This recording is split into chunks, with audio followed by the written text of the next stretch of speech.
কারো উপর যেন জুলুম না করি, কোনোভাবেই না। আমরা নানাভাবে এই জুলুমটা করি।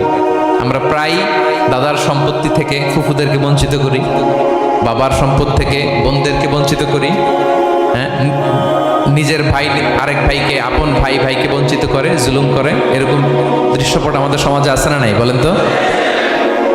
কিয়ামতের দিন আল্লাহর সুপ্রিম কোর্টের কাঠগড়ায় হিসেব দিতে হবে। আর এই জালিমদেরকে আল্লাহ তাআলা পছন্দ করেন না। ও সবচেয়ে ভয়ঙ্কর ব্যাপার হচ্ছে, আপনি যখন কারোর উপর জুলুম করেন, ওই মাজলুম আর আল্লাহর মাঝখানে কোনো ফারাক থাকে না। আল্লাহ ওই ফারাকের পর্দা উঠায় নেয়।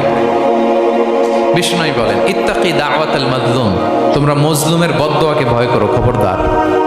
কারণ ফাইন্না লাইসা বাইনাহা ওয়া বাইনাল্লাহি হিজাব, তার আর আল্লাহর মাঝে কোনো পর্দা থাকে না। দোয়া করলেই ওটা আরশে যেয়ে কবুল হয়ে যায়। আল্লাহ তাআলার চারিপাশে